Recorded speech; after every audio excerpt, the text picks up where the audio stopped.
Hey there, welcome to our episode. In the last episode of One Vannan, One Camera, we had travelled down to London via Manchester on the bus. And the last time the camera was rolling, we were in Soho. The trip itself went absolutely fantastically, and anything that is fantastic comes to an end.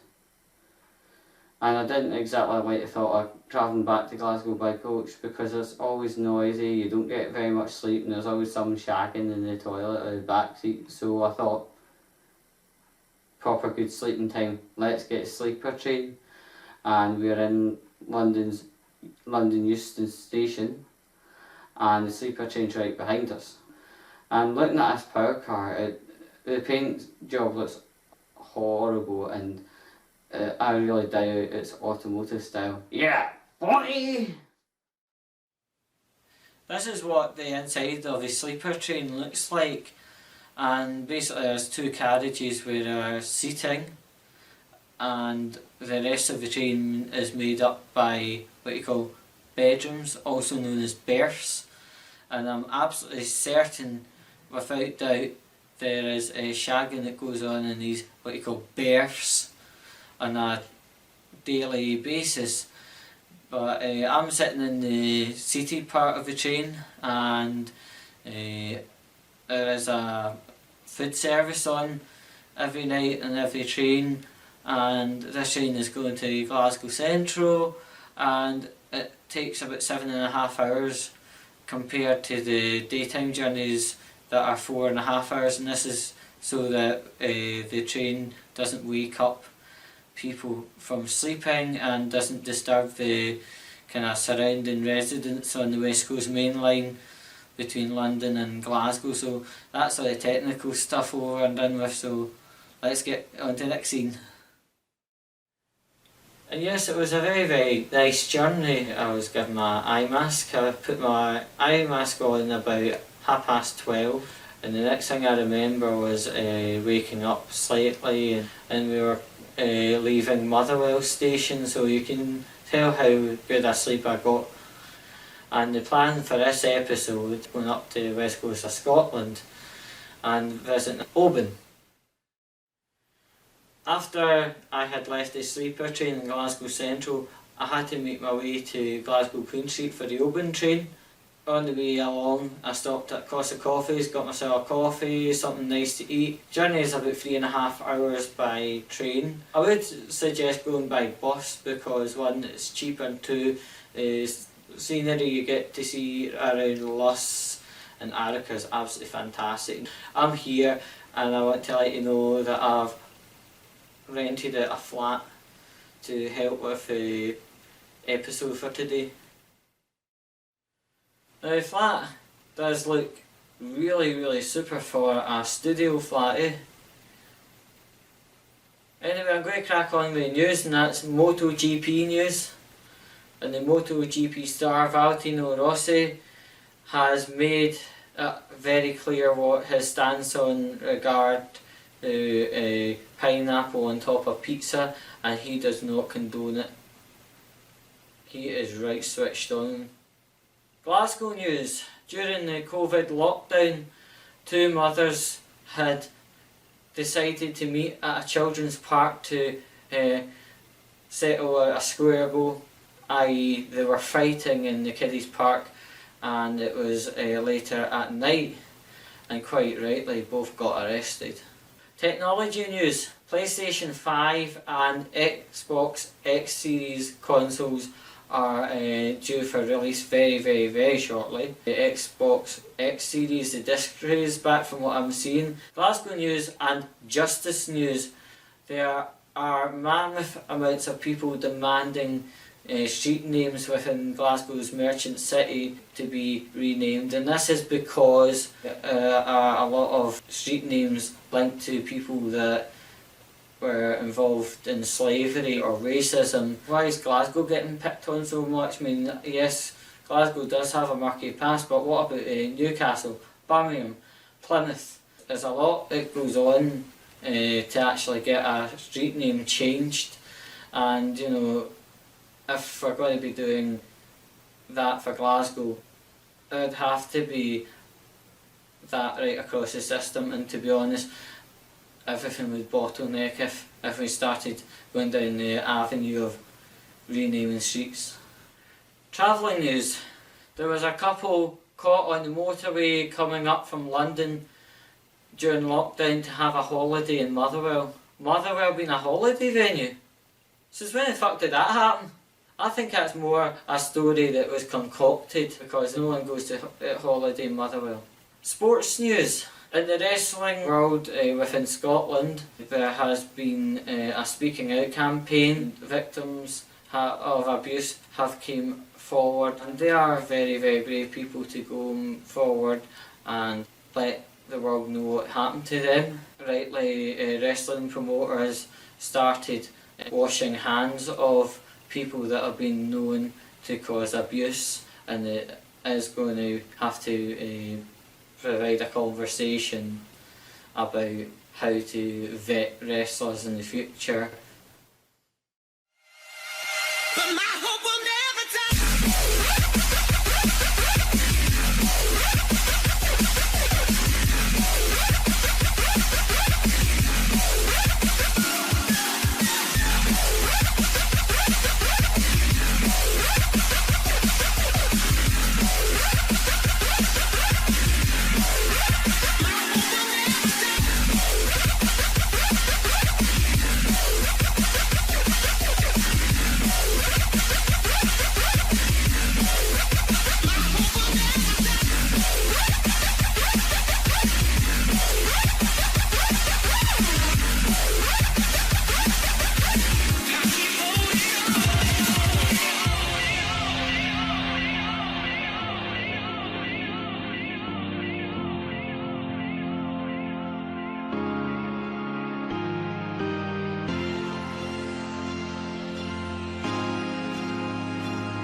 A year ago, roughly, a pal and I had came into this exact same phone shop because he bought a brand new phone and he was getting a Gorilla Glass and also a cover for his phone.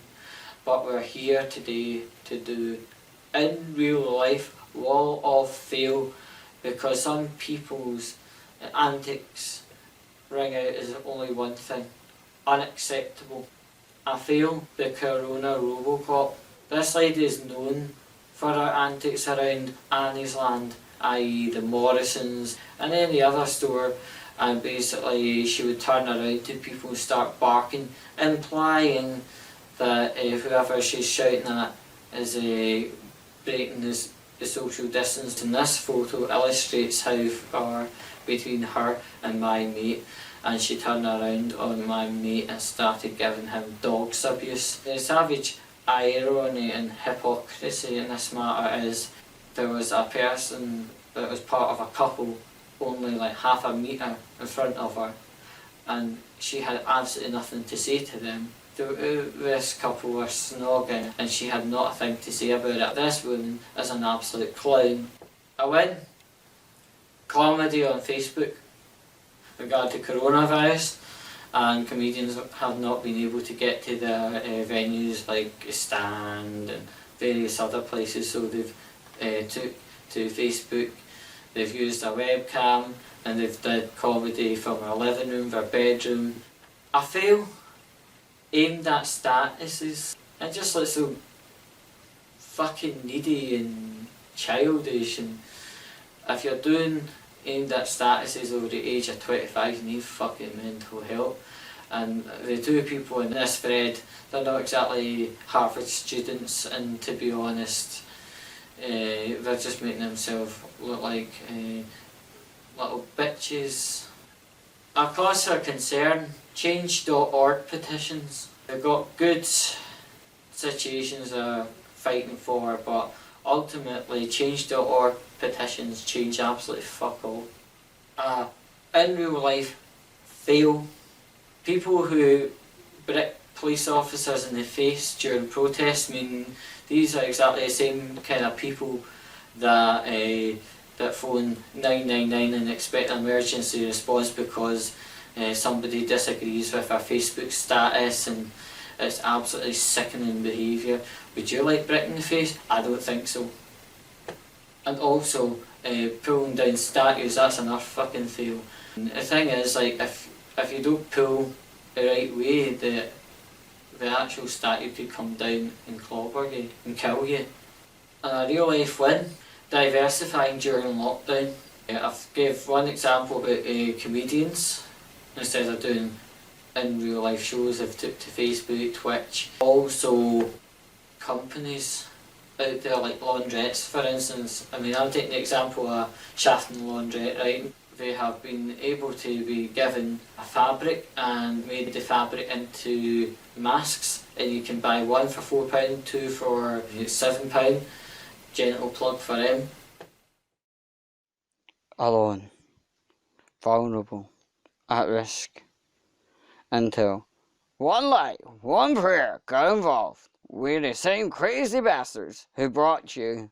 Sure, if you agree, one light, one prayer will not only take the vulnerable jerry can out of the street, but we will rehome him. And not only that, we will replace this jerry can cap, making sure none of his contents evaporate. One like, one prayer, you know where we are. It's Friday night, guys. Got my wee carry out to the shop. Clank, clank. Let's get fucked. Glasgow Life. Using a Glasgow Life computer. Going on that website, Fuckbook. Bagged myself a wee beaut called Chantal. Meeting her at the railway station. Go up to mine and fuck her in raw. Glasgow Life. Carrying a wee bag to the shop because I'm way too fucking stingy for a 5p bag tax malarkey. Gotta be filling that fucker to the brim. Glasgow Life. Using Deliveroo to collect your McCoffee from McDonald's and bring it up to your house because you're too fucking lazy to use either jar coffee or the Dolce Gusto. Glasgow Life. Okay folks, I want to take you a jet set through anon-exposed Twitter pages, right, and basically they are there to expose sex predators and people that have perpetrated sexual abuse and rape. The admin for these pages made at least 8 of these pages. The mechanism is people that have been sexually mistreated, sexually assaulted, raped, come forward to these pages and tell their story into DM, which is direct message. And at that point the admin receives the message and presses the home button and the lock, and that's a screenshot. The screenshot gets put up onto the anon exposed pages for all to see. This is where I get quite concerned. The survivor's anonymity gets flung aside.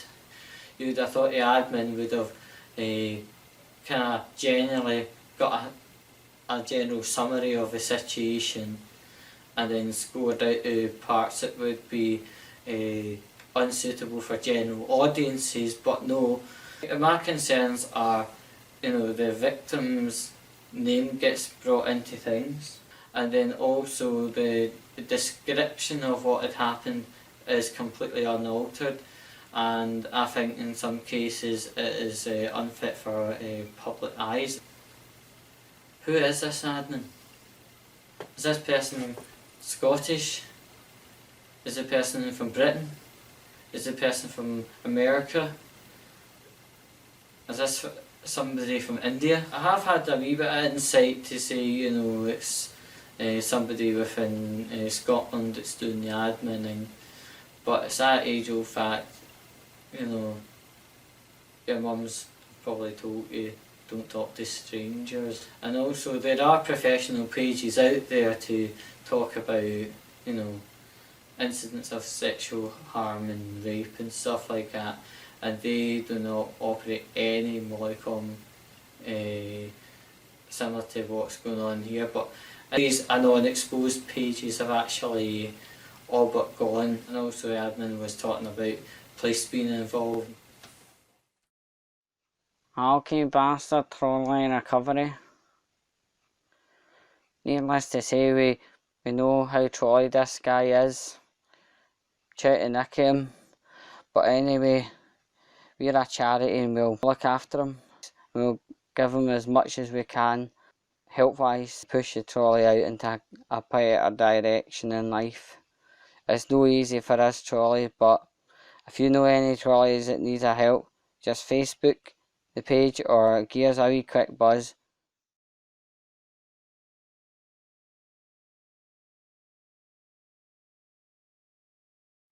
Ask this, because some people on this planet are absolutely smoking hot, and the first person I want to assess is Valentino Rossi. He is a very intelligent character, and also he's spot on regarding pineapple and pizza. He's very gifted with a motorbike, but he's also gifted by his looks. And if you look further, check that ass. That's something. The next person for Ass S this is Stacey Dooley. She does work at the BBC, but she's not one of the BBC wrong'uns. She's probably one of the good guys, and the way that she can articulate herself through documentaries is absolutely amazing, and her looks are equally amazing too. The next person for Ask S this is Hayley Williams from Paramore. She sounds great, she looks great. Next person for Ask S this is Britney Spears. Most people have forgotten about her, but her looks are absolutely fantastic, and we can never forget some of her hit #1 songs. So we're actually doing two people at the same time. It's Chris Evans and Sebastian Stan. The thing that brings these two together is they played Captain America in the Marvel Cinematic Universe films, like Avengers Endgame, and they are both very good looking people. And some other naughty photographer had took a photo of Captain America's ass, and my goodness. Hello folks, and I just want to say thanks again for joining another virtual One Vannan One Camera episode, also known as One Vannan One Virtual. And if you've got location ideas you want to spitball towards me, either drop that in the comments and I'll pick them up. I've got comment approval on, but I can approve your comments when I see them. Also you can mail me the suggestions either via my own personal Facebook page, or you can contact One Vannan One Camera Facebook page and I'll pick that up and we'll get things done. But I just want to say to you thanks again for viewing and subscribing and stuff like that. These are my world really. And yeah, we should be back in August. However, I don't know what the plan could be, whether it be a virtual episode or a mixed episode or back out. I mean, we are in stage 2 and that got applied in June, so we don't know where we'll be by August, but whatever we're doing, we'll make it as fun as possible. And yeah, I'm going to be doing a scram or a vamos. Catch you later.